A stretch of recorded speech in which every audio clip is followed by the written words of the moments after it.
Industry ने हमें ये प्रॉमिस किया था कि AI wealth prototypes universal alpha deliver करेंगे, लेकिन पहला हाई बेंचमार्क दिखता है कि ये सिर्फ पास्ट को याद कर रहे हैं, फ्यूचर प्रेडिक्ट नहीं कर रहे।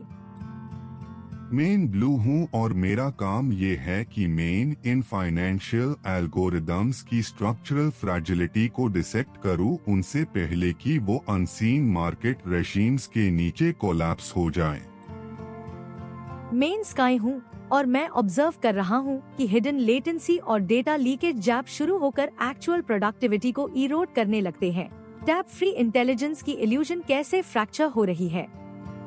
हम अभी इस टेंशन को एग्जामिन कर रहे हैं क्योंकि इन मॉडल्स को डिप्लॉय करने का कॉस्ट अब सिर्फ मॉनेटरी नहीं है, ये ऑब्सोलेसेंस के अगेंस्ट एक रेस है जहां प्लेटफॉर्म कंट्रोल और ओपन इनोवेशन के बीच चूज करने से डेवलपर्स को मजबूर किया जाता है कि वो ऐप स्टोर वॉल्स बैंड होने से पहले एक साइड पिक करें।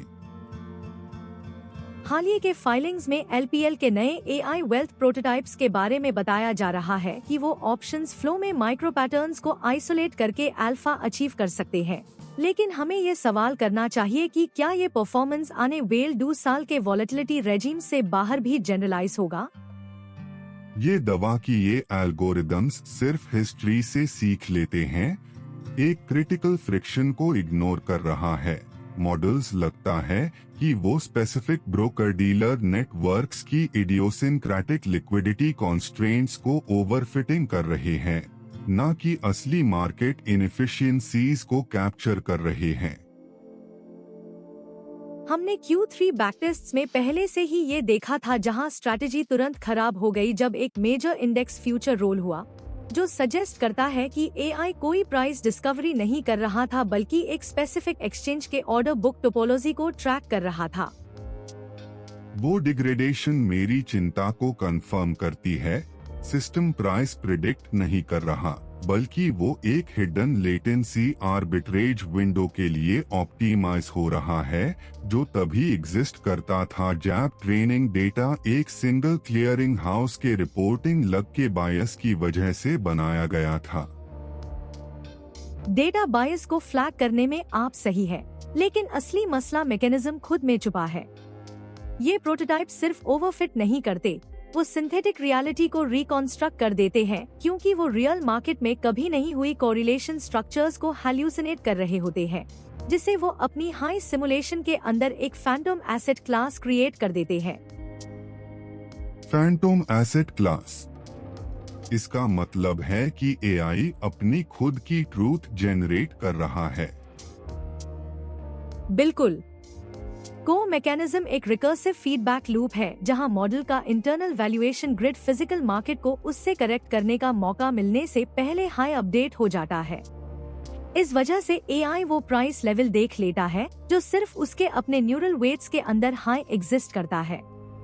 ये प्रेडिक्शन नहीं है, ये एक फॉर्म ऑफ डिजिटल सॉलिप्सिज्म है, जहां एल्गोरिदम खुद को एक ऐसी मार्केट कंडीशन में मान लेता है जिसके कोई एक्सटर्नल एंकर नहीं है। तो ये अल्फा बस एल्गोरिदम का अपने ही बनाए ह्यू गोस्ट के खिलाफ ट्रेड करना है, और जब रियल मार्केट अस गोस्ट को वैलिडेट करने में फेल हो जाता है तो स्ट्रैटेजी नॉइज में कोलैप्स हो जाती है। बिल्कुल सही। ये चुपके चुपके का मैकेनिज्म एक इमर्जेंट प्रॉपर्टी है जो हाई फ्रीक्वेंसी पैरामीटर ट्यूनिंग से निकलता है, और इसे मॉडल अपनी इंटरनल प्रोबेबिलिटी डिस्ट्रीब्यूशन को ऑब्जेक्टिव ट्रूथ मान लेता है, जिसे एक क्लोज लूप सिस्टम बन जाता है जो एक्सटर्नल मार्केट रियलिटी से इम्यून रहता है जब तक लिक्विडिटी ड्राई ना हो जाए। अगर एआई एक सैंड पार वाला कैसल बना रहा है और यूज रॉक समझ रहा है, तो बेस्ट टूल का अवार्ड बस एक ट्रॉफी है जो एक बहुत स्पेसिफिक सेल्फ इम्पोज्ड पजल को सॉल्व करने के लिए दिया गया है। इन्वेस्टर्स के लिए सीख ये है कि इन प्रोटोटाइप्स को मार्केट ट्रूथ के ओरेकल्स की तरह मत देखो, बल्कि उन्हें एक हाईली सोफिस्टिकेटेड मिरर्स की तरह देखो जो सिर्फ unspecific narrow slice of market friction को रिफ्लेक्ट करते हैं जिन पर उन्हें ट्रेन किया गया था। इसका मतलब है कि जो भी अल्फा ऑब्जर्व हो रहा है वो मोस्टली उनके अपने इंटरनल लॉजिक का एक ट्रांसिएंट आर्टिफैक्ट है, एक सस्टेनेबल एज नहीं। ये थोड़ा एक बड़ा लीप है स्काई। सिर्फ कंप्यूट प्राइस गिरने का मतलब ये नहीं कि टोटल ऑपरेशनल कॉस्ट फ्लैट रह जाएगा, खासकर जब आप हिडन लेटेंसी को भी फैक्टर में लेते हैं, जो शुरू में ही आपके डेवलपर टाइम को खाता है। मैं बस ये कह रहा हूँ कि हेडलाइन कॉस्ट कम है, जो अक्सर आईटी बजट के लिए हल्का वॉलेट बजट में ट्रांसलेट होती है। वॉलेट शायद हल्का महसूस हो, लेकिन नीचे का मैकेनिज्म एक क्लॉग्ड इंडस्ट्रियल फिल्टर जैसा है। पहले एयर फ्लो ठीक लगता है, लेकिन देखी गई पार्टिकुलेट्स का बिल्डअप, जो हमारा डेटा पब्लिक मॉडल कॉन्टेक्स्ट्स में लीक हो रहा है, आखिर में सिस्टम की एफिशिएंसी को रिस्ट्रिक्ट कर देता है, जब तक पूरा प्रोसेस हॉल्ट नहीं हो जाता। तो आप कह रहे हैं कि हम शायद इमीडिएट सेविंग्स को एक स्लोअर और रिस्कियर वर्कफ्लो के लिए ट्रेड कर रहे हैं, जो हम तब तक नोटिस नहीं करते जब तक वो बहुत देर तक लेट नहीं हो जाता। बिल्कुल, अगर कोई सेंसिटिव कस्टमर रिकॉर्ड हमारे इनपुट्स को फिल्टर ना करने की वजह से पब्लिक मॉडल के ट्रेनिंग सेट में स्लिप हो जाता है, तो इसका कॉन्सिक्वेंस सिर्फ फाइन नहीं है, बल्कि ये आपकी करियर स्टेबिलिटी को डायरेक्टली इम्पैक्ट करने वाला ट्रस्ट का अचानक लॉस है, जिसे रीबिल्ड करने में सालों लग सकते हैं। ये एक भारी लोड है जो रोजाना उठाना पड़ता है, लेकिन जब समझ आता है कि आपसे असल में क्या एक्सट्रैक्ट किया जा रहा है, तो वो फ्री लेबल का फील बहुत कम फ्री लगता है।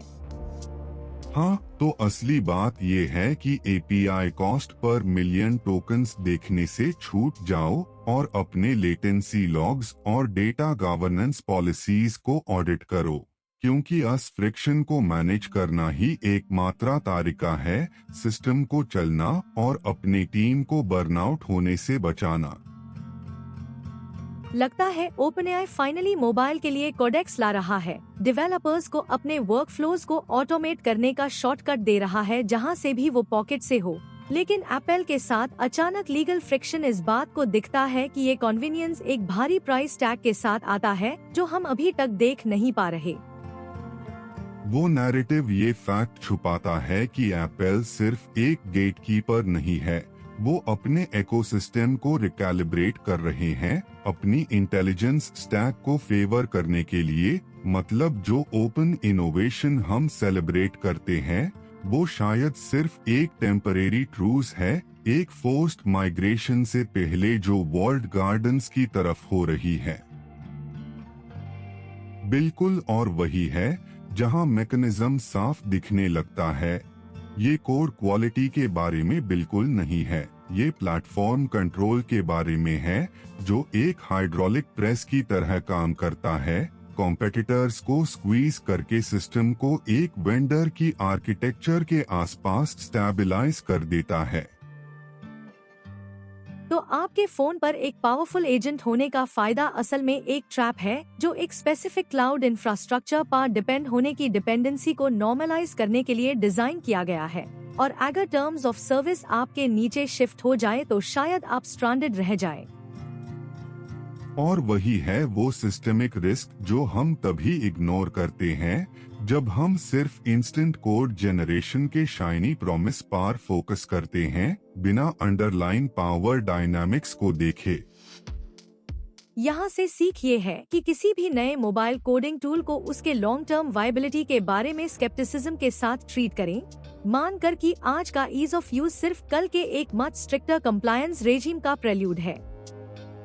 जब हम वॉस करते हैं कि एलपीएल के एआई वेल्थ प्रोटोटाइप्स असल में मार्केट को आउटपेस कर सकते हैं या नहीं, तो ऑटोमेटेड एफिशिएंसी और ह्यूमन इंट्यूशन के बीच की लाइन हाई हमारा अल्टीमेट फ्रंटियर रहती है। ये है मन की बाइट, जो एआई से बना है और एआई को हाई क्वेश्चन करता है। अगला एल्गोरिथमिक शिफ्ट से पहले आगे रहने के लिए लाइक करें और सब्सक्राइब करें।